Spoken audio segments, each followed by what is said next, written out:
Talk about the preparations here. Are we ready? I mean, I'm talking about for the influx of people, for the security measures that are needed. Are we ready? Yes, we're more than ready. I mean, one of the great things about our region is there's nothing that we haven't seen. And so we're always prepared for, people coming here, right, where this is the capital of the world. So tourism and everything is always here. I think what we're really excited about are kind of the four pillars that drive the host committee. So security, transportation, fan engagement, and economic impact. And we spend every day making sure that we're able to deliver on those 4 points. I know we still have, another 4 months, 5 months or whatever before we get there. But there has to be some concern about attendance, whether it's, the government shutting down and disrupting TSA, whether it's the conflict in the Middle East and whether people are going to feel safe traveling, immigration issues as well. How are you sort of approaching that to make sure that, A, we actually do get the fan levels that a lot of people are expecting, but if those people do come, that they do feel welcome and safe? Yeah, our job and what we want to spend every day on is making sure that we're ready to welcome the millions of people who are planning to come to New York, New Jersey for the World Cup.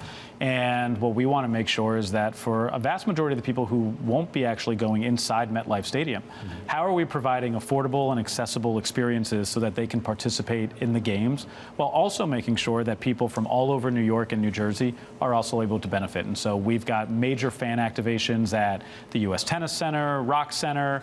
The governor of New Jersey just announced this new EDA program where there will be funding for watch parties all across New Jersey. And the governor of New York has also announced a number of fan activations across New York State. So this is going to be something where we are activating the entire region and really showing it off as the capital for sports and entertainment.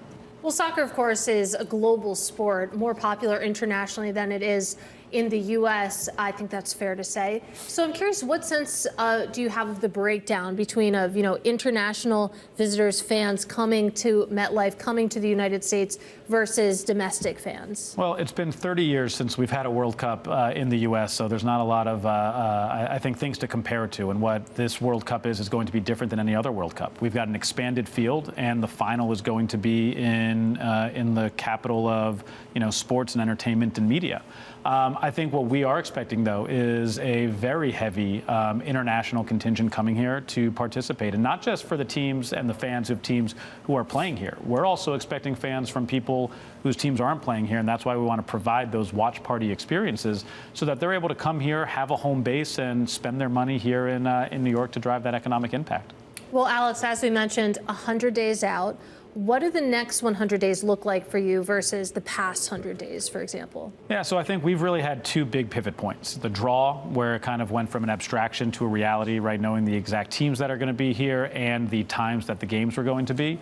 Now 100 days out, where over the next 2 to 3 weeks, we'll really be announcing, the mobility plan, our security plan, all of our major fan activations across the region, and then moving really into execution mode, right? So, our hope is that we can, over the next 100 days, really come out with these major plans that we have and major announcements, and then really move into execution mode, because this thing is going to be here before we know it. I do want to just go back to the difference between international fans, because we did kind of get a test of this last summer when we had the FIFA Championship here, and the idea that those stands were packed with folks who were, if not citizens, certainly Americans, but they were primarily foreigners who are to a certain extent foreign-born. We also had this big cricket championship in New York that I think, for those of folks who aren't, in that cricket community, were a little surprised to see just how popular it was.